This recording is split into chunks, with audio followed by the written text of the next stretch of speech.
Imagina a alguien que ora por la misma petición durante 13 años, día tras día, sin descanso, sin señales visibles, solo un corazón inquieto delante de Dios. Ahora imagina que, de pronto, esa oración silenciosa comienza a mover a toda una nación. Los bares se vacían, las cárceles casi no tienen detenidos, los jueces suspenden audiencias por falta de casos y en las minas oscuras del país de Gales hasta los caballos parecen confundidos ante el cambio en el comportamiento de los hombres. En el centro de todo esto no había un predicador famoso ni un líder reconocido. Había un joven minero de manos endurecidas y alma sensible, que se atrevió a creer que Dios podía doblar a un país entero. Su nombre era Evan Roberts. En aquel año de 1904 tenía apenas 26 años. Ningún título, ninguna posición, nada excepto una Biblia desgastada, un sentido urgente de propósito y una llama que lo consumía por dentro. Si alguna vez has orado por algo durante años sin ver respuestas, esta historia tal vez toque profundamente tu corazón. Porque antes de que Gales viviera un avivamiento que alcanzaría al mundo, todo comenzó dentro de un hombre común que se negó a dejar de arrodillarse.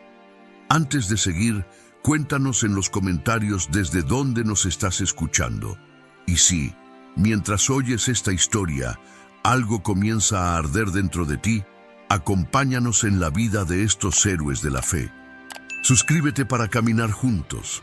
Ahora volvamos al inicio, cuando un joven minero comenzó a cargar un peso que pocos podrían soportar. Lugor era una aldea pequeña, rodeada de colinas bajas y del sonido constante de las minas que abrían surcos en el subsuelo galés. Allí, en junio del año 1878, nació Evan Roberts, en un hogar donde la sencillez marcaba cada día y la fe era el ritmo natural de la familia. No había lujo ni grandes horizontes. Había trabajo duro, himnos cantados al caer la tarde y el olor a carbón impregnado en la ropa y en la piel de quienes dependían de aquella tierra. Desde niño, Evan parecía cargar algo que no correspondía a su edad. Mientras otros niños corrían y jugaban alrededor de la capilla, él prefería quedarse observando, atento a cada oración que se escapaba por las puertas entreabiertas. Su padre, un herrero que también bajaba a las minas cuando era necesario, le enseñaba más con su ejemplo que con palabras. La vida podía ser dura, pero el corazón podía seguir siendo tierno delante de Dios. Su madre, de espíritu sereno, leía las Escrituras con una reverencia que marcó profundamente al hijo. Cuando Evan tenía 11 años, todo cambió. Un accidente en la mina dejó a su padre gravemente herido y la familia enfrentó una necesidad urgente. Alguien debía trabajar. Evan dejó la escuela y descendió por primera vez al mundo oscuro de la mina, donde la humedad escurría por las paredes y el aire pesaba como si faltara siempre un poco de oxígeno. Lo contrataron como muchacho de las compuertas, encargado de abrir y cerrar los ductos de ventilación. Era un trabajo sencillo para algunos, pero agotador para un niño. Allí, en las entrañas de la tierra, cada día sonaba igual: herramientas golpeando la roca, pasos apagados, murmullos mezclados con el cansancio. Pero para Evan, aquel lugar se convirtió en una sala de oración. Mientras otros mineros descansaban entre chistes rudos y cigarrillos improvisados, él sacaba una pequeña Biblia del bolsillo con la cubierta manchada de carbón y la leía a la luz tenue de una lámpara. Ese contraste pronto llamó la atención. Muchos se sorprendían al ver al muchacho que no se unía a las risas, que no gritaba a los caballos, que no buscaba distracciones. Había una quietud en él que hacía a los demás bajar la voz sin darse cuenta. Pero fue a los 13 años cuando algo decisivo ocurrió. Una noche común, en la capilla Moria, mientras el culto avanzaba como tantos otros, Evan sintió algo que jamás había sentido. No era exaltación ni temor. Era como si una mano invisible presionara suavemente su pecho desde dentro. Un calor subía por su corazón y sus ojos se llenaron de lágrimas sin que nadie alrededor lo notara. No oyó una voz audible, pero una frase se grabó en su conciencia: ríndete, entrégate por completo. Evan prometió entonces algo que definiría toda su vida. Oraría por un avivamiento en Gales. No por unos días, no por unas semanas, por el tiempo que fuera necesario hasta que la nación se doblara ante el Señor. Así comenzó un ciclo que pocos imaginaban. 13 años de oración diaria, silenciosa, sin aplausos, sin resultados visibles. A los ojos de la gente, Evan era un joven minero trabajador y piadoso, pero por dentro ardía una llama que jamás se apagaba. Oraba en los recesos del trabajo, antes de dormir, mientras caminaba por los senderos estrechos de la aldea. Algunas noches quedaba de rodillas hasta ver amanecer, con un peso que no sabía explicar. Era como si cargara sobre sí la responsabilidad espiritual de un pueblo entero. Con los años, Evan dejó la mina y comenzó a aprender el oficio de su padre como herrero. Parecía que su vida tomaba un rumbo estable, pero la visión de aquellos 100.000 convertidos no lo dejaba en paz. Quería prepararse, estudiar la Biblia, entender mejor el llamado que sentía. Por eso, en el año 1902, ingresó en un colegio bíblico. Su familia se llenó de ilusión.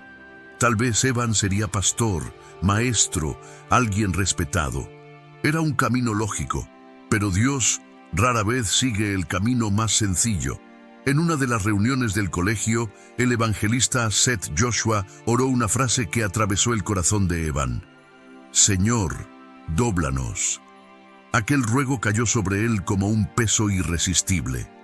Evan se arrodilló, llorando, convicto, como si 13 años de súplica estuvieran siendo respondidos allí mismo. Vio a Gales rendida, vio rostros, multitudes, lágrimas. La visión de los 100.000 se volvió tan intensa que ya no podía ignorarla. Entonces llegó la convicción que cambiaría su historia. Debía regresar a Lugor, no al graduarse, no cuando tuviera credenciales, ahora, de inmediato.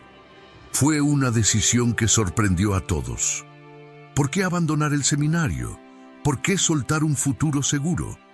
Evan no tenía explicaciones racionales, solo la certeza de que Dios lo enviaba de vuelta a su aldea, donde algo estaba a punto de comenzar. Cuando empacó su maleta, no lo hizo como quien renuncia, sino como quien obedece. No sabía cómo sería recibido, tampoco sabía qué sucedería. Solo sabía que la misma voz que lo tocó a los 13 años ahora lo impulsaba hacia casa. Y así regresó, llevando ropa sencilla, su Biblia marcada y una convicción que llevaba más de una década viva, lista por fin para encontrar su espacio en la historia. Cuando Evan regresó a Lugor, el aire frío del otoño abrazaba las casas humildes, como si la aldea entera respirara antes de un acontecimiento que nadie podía prever. Caminó por calles estrechas que conocía desde niño, pero ahora cada paso parecía guiado por algo que iba más allá de su propia voluntad. Sentía en el pecho la convicción de que Dios le había entregado una tarea, aunque no imaginaba cómo daría comienzo. Su primer desafío fue hablar con el pastor Daniel Jones, el líder respetado de la Capilla Moria. Evan entró en el pequeño despacho con el corazón acelerado. Había ensayado 1000 veces cómo explicaría que había dejado el colegio bíblico, pero ninguna frase le parecía suficiente. Cuando finalmente habló, su voz salió tranquila pero firme. Dijo que Dios lo había enviado de regreso, que llevaba 13 años orando por un avivamiento, que sentía que el tiempo había llegado. El pastor, cortés pero prudente, lo escuchó con atención. Para él, Evan era un joven sensible, tal vez movido por emociones intensas. Concederle el púlpito principal habría sido irresponsable. Sin embargo, para no quebrar su ánimo, le ofreció algo modesto: dirigir una reunión con los jóvenes al final del culto del lunes, no frente a la congregación entera, no en el servicio principal, solo con el pequeño grupo que se sentaba en los bancos del fondo. Para muchos, aquella propuesta habría sido una desilusión. Para Evan, era suficiente. Era obediencia. El lunes, Evan llegó a la capilla antes que todos y se sentó en la última fila, sin saber cómo iniciaría algo que no terminaba de comprender. Poco a poco fueron entrando 17 jóvenes. Conversaban sin prisa, sin sospechar que esa noche marcaría sus vidas. Algunos se miraban entre sí con curiosidad, otros parecían distraídos. Y Evan, mirando esos rostros familiares, sintió cómo emergía una lucha interna que casi lo dejó sin aliento. ¿Y si nada sucedía? ¿Y si todo había sido un error? ¿Y si estaba a punto de avergonzarse delante de su propia gente? Cuando se levantó, sus manos temblaron un instante. No era miedo a las personas. Era la sensación de estar pisando un territorio sagrado. No traía un sermón cuidadosamente preparado. Traía una convicción nacida de años de oración silenciosa. Con voz suave, pero cargada de certeza, presentó 4 pasos que para él abrían la puerta al mover de Dios: confesar todo pecado conocido, apartar de la vida aquello que desagrada al Señor, obedecer de inmediato la voz divina y confesar públicamente que Jesucristo es Señor. Después de decirlo, guardó silencio, y aquel silencio pesó sobre la sala como si el tiempo se hubiera detenido. Por unos segundos, nadie se movió, nadie habló. Era como si todos contuvieran la respiración. Entonces, sin aviso, una joven comenzó a llorar. Su llanto rompió la quietud como una grieta en la piedra. Se aferró al banco con las manos temblando y confesó, entre lágrimas, que quería entregar su vida por completo a Cristo. Su vulnerabilidad abrió una puerta invisible. Otro joven comenzó a orar, después otro y otro más. En cuestión de minutos, los 17 estaban de rodillas. Unos lloraban, otros confesaban pecados guardados durante años, otros se reconciliaban entre abrazos sinceros. No hubo música planificada, no hubo estructura litúrgica. Lo que ocurrió allí fue espontáneo, inesperado, genuino. Parecía que un viento suave se movía entre ellos, tocando heridas profundas, derribando resistencias, levantando a cada uno desde su interior. La reunión terminó muy tarde. Evan salió agotado, pero con el corazón ardiendo. No había visto un espectáculo grandioso, había visto profundidad, había visto vida, había visto a Dios comenzar algo. Y al llegar a casa, su madre entendió todo con solo mirarlo. Sus ojos, encendidos y húmedos, decían más que cualquier explicación. A la mañana siguiente, la noticia corrió por toda la aldea. Lowhor era demasiado pequeña como para guardar secretos, y cuando llegó la noche del martes, cerca de 30 personas llenaron la sala. El miércoles fueron alrededor de 60, el jueves más de 100. En pocos días, la capilla estaba llena y muchos se quedaban afuera, intentando escuchar por las ventanas entreabiertas. Algunos venían por curiosidad, otros por incredulidad, otros porque habían oído historias de jóvenes llorando, confesando, reuniéndose para pedir perdón. Las reuniones no seguían una forma fija. A veces alguien comenzaba a cantar un himno y toda la congregación lo acompañaba. Otras veces un silencio profundo cubría el lugar, tan denso que parecía una oración compartida por todas las almas presentes. Las confesiones se volvieron comunes. Hombres pedían perdón a sus esposas. Adolescentes devolvían cosas que habían robado. Vecinos que no se hablaban desde hacía años se reconciliaban con lágrimas. El domingo de esa misma semana, más de 800 personas se reunieron en Moria Chapel. La aldea entera parecía despertarse de un largo sueño.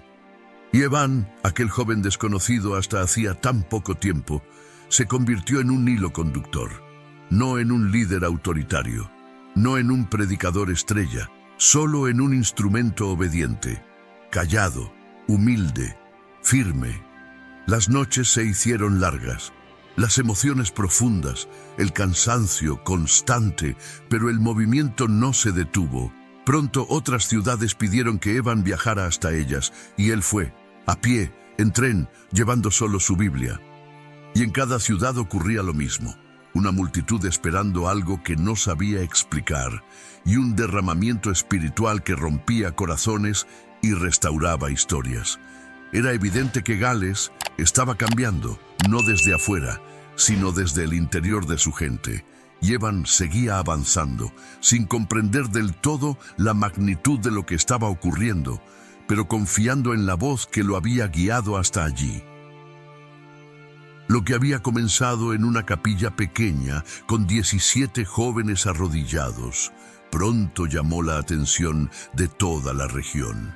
A comienzos de diciembre del año 1904, los principales periódicos de Gales enviaron reporteros para investigar lo que muchos describían como un movimiento extraño, una ola de fervor o simplemente algo que no se podía explicar con palabras.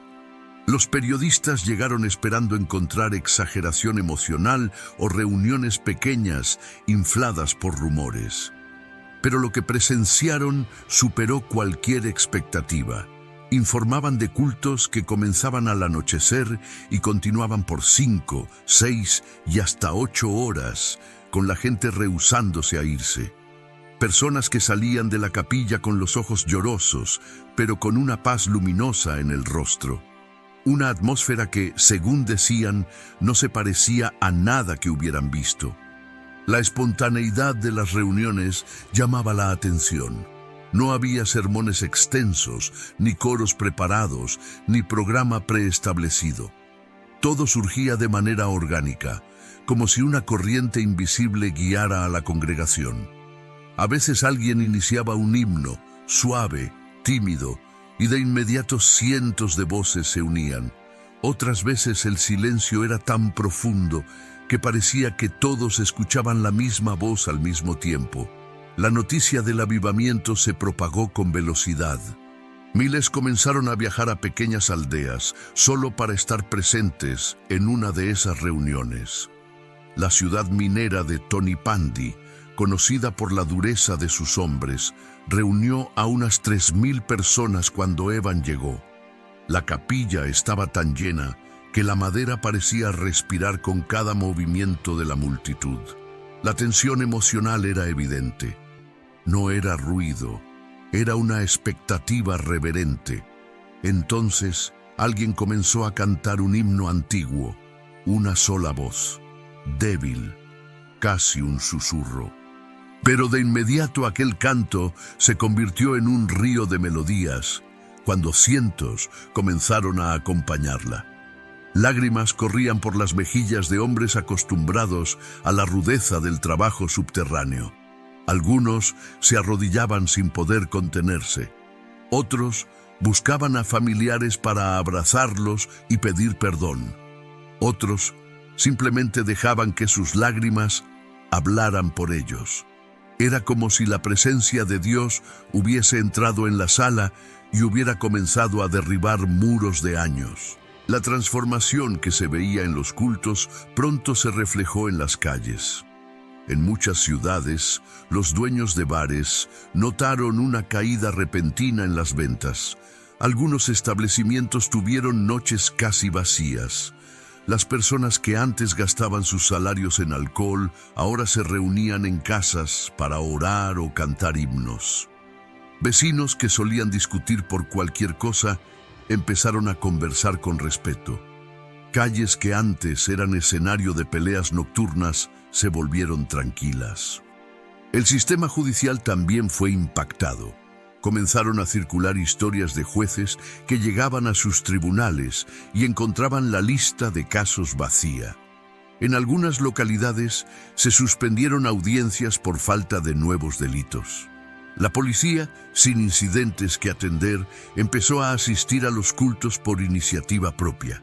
Algunos policías confesaron que nunca habían visto un cambio tan grande en tan poco tiempo. Incluso las minas se vieron afectadas. Los caballos usados para arrastrar los vagones bajo tierra, acostumbrados a órdenes gritadas y a un trato brusco, comenzaron a desconcertarse. Los mineros convertidos ya no los golpeaban ni los insultaban. Les hablaban con calma. Los animales, sin entender esa repentina amabilidad, parecían confundidos y demoraban en responder. La historia circuló por todo Gales y se volvió casi un símbolo del avivamiento. Cuando hasta los caballos notan que algo cambió, significa que la transformación es real. Hacia finales de aquel periodo, la cantidad de personas alcanzadas por el avivamiento se volvió histórica. En aproximadamente 60 días, cerca de 100.000 hombres y mujeres habían entregado su vida a Cristo. 100.000 en solo 2 meses. La visión que Evan había llevado en el corazón desde su adolescencia estaba finalmente tomándose forma ante sus ojos. La magnitud del movimiento, sin embargo, traía un precio. Evan estaba agotándose. Pasaba noches enteras en oración, intercediendo por otros, llorando con personas que se acercaban con historias rotas, guiando reuniones que parecían no tener fin. Su cuerpo joven comenzaba a sentir la carga de cada viaje, cada culto, cada responsabilidad. A veces, al terminar una reunión, apenas podía mantenerse de pie. Y como suele suceder en todo movimiento genuino, no tardaron en aparecer las voces críticas. Algunos líderes religiosos tradicionales se escandalizaban por la falta de estructura formal. Decían que la espontaneidad no era ordenada, que permitir que la gente confesara públicamente era demasiado emocional, que tal vez todo era fruto del entusiasmo y no del espíritu. Esas palabras, aunque no detuvieron el avivamiento, sí alcanzaron el corazón sensible de Evan. Él no buscaba fama, no buscaba protagonismo, solo quería obedecer. Pero cada crítica añadía un peso más a su espíritu ya fatigado. Aún así, el avivamiento siguió creciendo. Las noticias cruzaron las fronteras. Pastores de otros países viajaban para presenciar lo que ocurría. Algunos volvían transformados. Otros llevaban el mensaje de regreso a sus comunidades. Había una sensación creciente de que lo que sucedía en el pequeño país de Gales no era solo un evento local, sino el inicio de algo más amplio, más profundo, más duradero. Evan, aún con el cuerpo debilitado, continuaba sirviendo. Sus palabras eran pocas, sus oraciones intensas, sus fuerzas cada vez más limitadas. La nación ardía como nunca, pero el joven que había clamado durante 13 años comenzaba a mostrar las marcas del cansancio. Y en medio de toda esa gloria espiritual, había también una sombra silenciosa que pocos lograban percibir. Algo dentro de Evan estaba comenzando a quebrarse. A medida que el avivamiento se extendía por todo Gales como una llama indetenible, un contraste silencioso comenzaba a formarse dentro de Evan Roberts. Por fuera, el país vivía uno de los momentos espirituales más impactantes de su historia. Pero por dentro, el joven que había orado durante 13 años por 100.000 almas empezaba a cargar un peso que ningún cuerpo humano podía sostener por mucho tiempo. Las noches sin dormir, los viajes constantes, las confesiones interminables, los encuentros multitudinarios. Cada uno de esos elementos iba desgastando su fuerza física y emocional. Hacia comienzos del año 1906, su cuerpo finalmente cedió. No fue un desmayo repentino, sino un agotamiento profundo que se acumuló día tras día hasta quebrarlo. Evan apenas podía levantarse de la cama. Lloraba sin motivo aparente. Su mente estaba saturada, su corazón exhausto, su espíritu cargado más allá de sus límites naturales.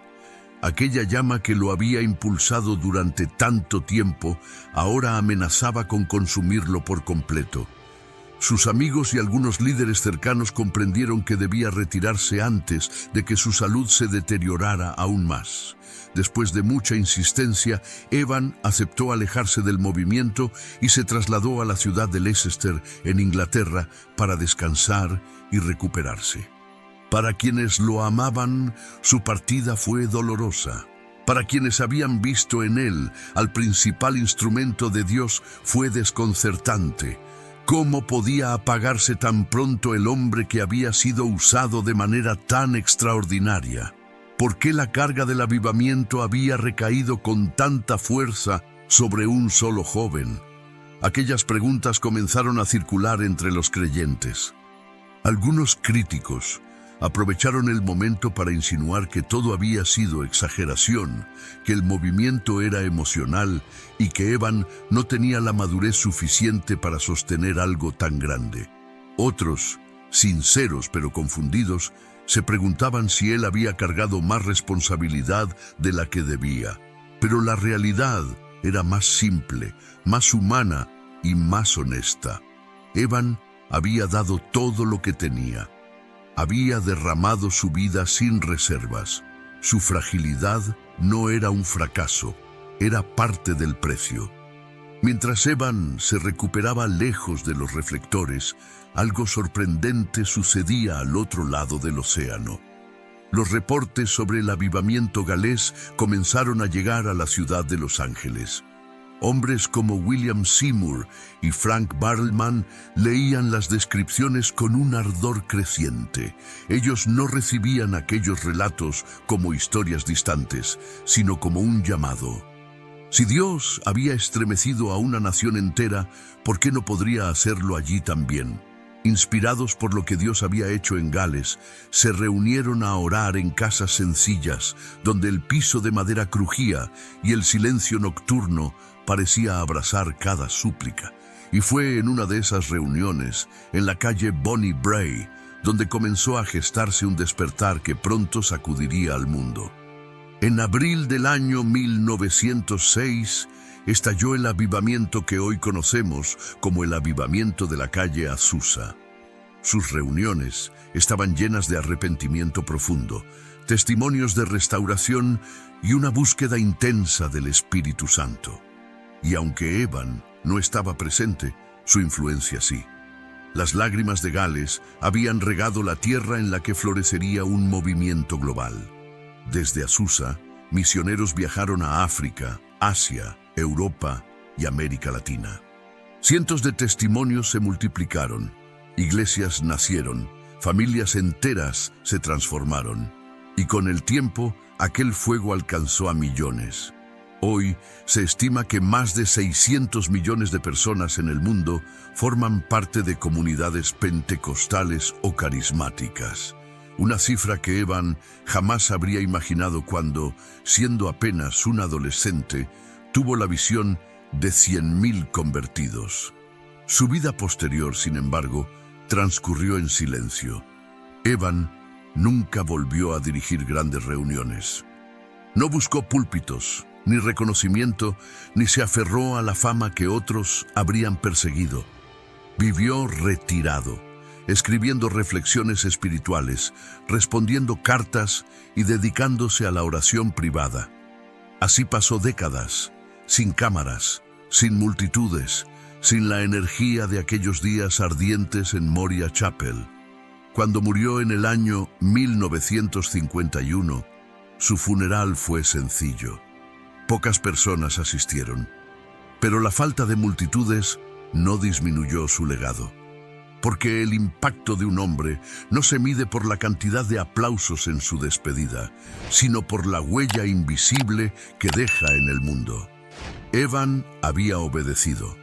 Había entregado su vida sin reservas, y a través de esa obediencia, Dios había estremecido naciones. Su historia nos deja 3 lecciones profundas. La primera, Dios escucha las oraciones que parecen interminables, las que se levantan sin resultados visibles, las que nacen de un corazón persistente. La segunda, Dios usa a personas comunes para encender movimientos extraordinarios. Toma lo simple, lo frágil, lo desconocido y lo llena de propósito. La tercera, la obediencia inmediata puede abrir caminos que nunca imaginamos. Cuando Evan dejó el colegio bíblico para volver a su aldea, no tenía certezas humanas, pero tenía una convicción divina. Y ahora, al escuchar el final de esta historia, tal vez la pregunta no sea ¿qué hizo Dios en el pasado?, sino ¿qué quiere hacer hoy? ¿Qué has estado orando durante años? ¿Qué peso llevas en silencio? ¿Qué paso de fe te parece demasiado pequeño o demasiado arriesgado? Quizá Dios está esperando que tú también obedezcas, aunque no tengas todas las respuestas. Si esta historia tocó tu corazón, comparte en los comentarios qué fue lo que más te impactó de la vida de Evan Roberts. Y cuéntanos también qué héroe de la fe te gustaría escuchar en el próximo video. Tu participación nos ayuda a seguir compartiendo historias que inspiran, despiertan y encienden el espíritu. Si algo despertó dentro de ti mientras escuchabas, no lo dejes apagar. Suscríbete y acompáñanos en esta jornada. El mismo Dios que incendió Gales todavía busca corazones dispuestos a rendirse por completo. Tal vez el próximo sea el tuyo.